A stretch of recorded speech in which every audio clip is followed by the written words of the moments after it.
Hey everyone, welcome to Making Money with Marty Moose. I am Marty Moose. Hey, I made this channel just to provide information. All the information provided here is just for informational purposes, does not constitute investment, financial, or other advice. Just talking about ways to kind of grow a portfolio with some solid stock buys.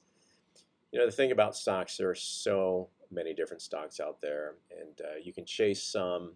But there's certainly stocks that are good, solid companies. Some pay dividends. Some are good, solid companies that don't pay dividends, and some are more volatile, speculative, and you know, with the potential to kind of get a big gain here. So just kind of show you the Robinhood account. Again, it's $3,000 has been totally invested in this, so I'm down $25. Yesterday was kind of a down day on the market. Today is Friday. A lot of options are coming due today too. I'll address that here in a second. But we can see that the ones that I got in my portfolio, how they're doing. In fact, I just put in an order to buy a little bit more of BNGO because I'm in at an average price of 9. I've got a limit buy. Well, that was the limit buy, but I've got to order in to buy a couple more shares in BNGO if it comes down just a little bit more. So I take a lot of times the down days if I've got some buying power to purchase a few more stocks. Oh, I misspoke. So Zometica is where I've got an order in. So I bought 20 shares at $2.34. And I've got a limit order to buy some more at 2, and we're hovering right about $2. If we look at Zometica, you know, it's kind of been down, but again, it's kind of a volatile stock. If we look at that's the 30-minute. If you look at the 1 hour, even the 1 day, let's go back to the 1 hour. You can see just the other day it was you know, up about 284, and since then really had a big sell-off, but we can obviously see there's a lot of support around the $2 area here because it really never dips much below that. So so we'll talk about the portfolio again. Buying down days are just opportunities to buy some more stocks, and so these are the ones that I think are solid, and I have a position in. I should make that one green too, because I have a position in that. And Genos, I have a position in WeBull and our Charles Schwab account. But I want to talk about covered calls. I want to talk about CRNT. It's a stock. Let me bring it up.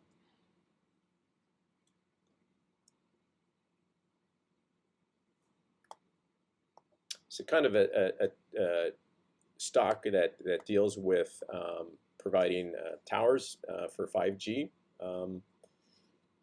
We got into this stock. If we look at this is actually on the Charles Schwab account. I got into it about 2,100 shares at $5.50. And what I've been doing is I've been trying to drive my average cost of each 100 shares of stock down by writing covered calls. So I wrote a bunch on the 5th of March, or that expired on the 5th of March, and they all expired out of the money, so they expired worthless. I got to keep the premium, the option premium of as is indicated here. So when the option premium says 27 cents, everything's times 100. So that's actually, I was paid $27 to sell 100 shares of CRNT at whatever the strike price was, and I deleted it. But what I then do is that same 100 shares represented by the number 1 is now represented down here by this number 1.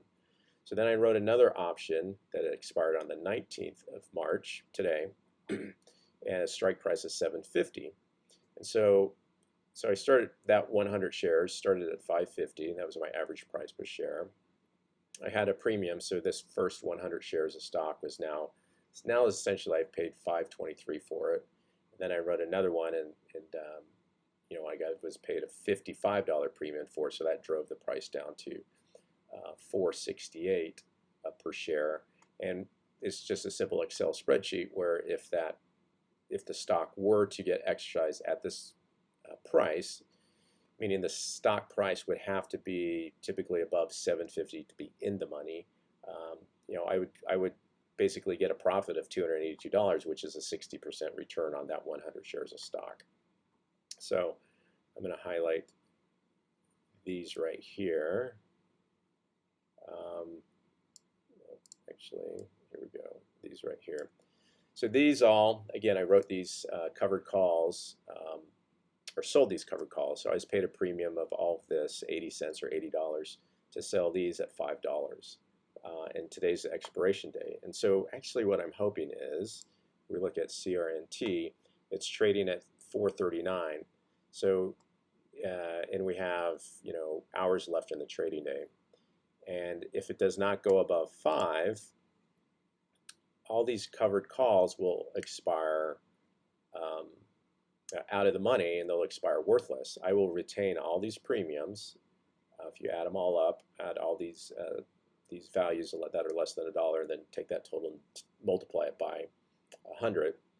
I will be able to keep that, and so I effectively drove down the price of each 100 shares of stock represented by the numbers, and then I'm just going to keep doing that. So these initially I thought would actually maybe get exercised because the price would have been above 5, and then I would have had to sell that stock at 5, and as you can see here, I would have made $36 on that 100 shares of stock, and 42, and I would have lost $8 in that. But what more than likely will happen, the day they're going to expire worthless, they won't get exercised. I'm going to kind of green these all out, and then I'm just going to repeat it again. Then taking, for example, I'm going to write another option and take the first 100 shares that now has an effective cost to me of $4.68, and then get another premium, just kind of continue it on, and I'll continue that on in another video. But it's a way, because the price isn't where it wants to be, and I'm trying to just generate a little income off of what I own as I'm waiting for the price to go up. And I'm not selling them all. I'm not writing covered calls on everything I own. Just some of the stuff I own as a way to drive down the price. And if it exercises, I've made money. If it doesn't exercise, I just repeat. And then some of the other ones I will not write covered calls on, and so if the price goes up, I could just flat out outright sell.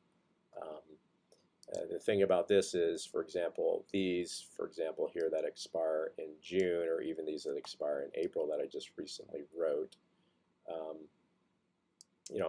that means I have to retain those 100 shares, at least these 200 shares until the 16th of April. I can't sell them if the price were to skyrocket. But I would make 30%, 37% profit on that. So it's a great way to generate some income on covered calls. So, all right, I'm still at 2 subscribers. So if you're listening, thanks for listening and thanks for watching. Like the videos. If you want to comment. I wish there was some way I could get this spreadsheet out as I talk more. I'll talk more about options. Options expire the 3rd Friday of every month. So today is a date that expires. Some options, as you can see here, expire weekly. I'll talk about that in the future too. But again, it's just trying to get out my strategies and kind of what I look at as far as making money, using money to make money. So again, subscribe, like the videos, appreciate your comments. Thank you.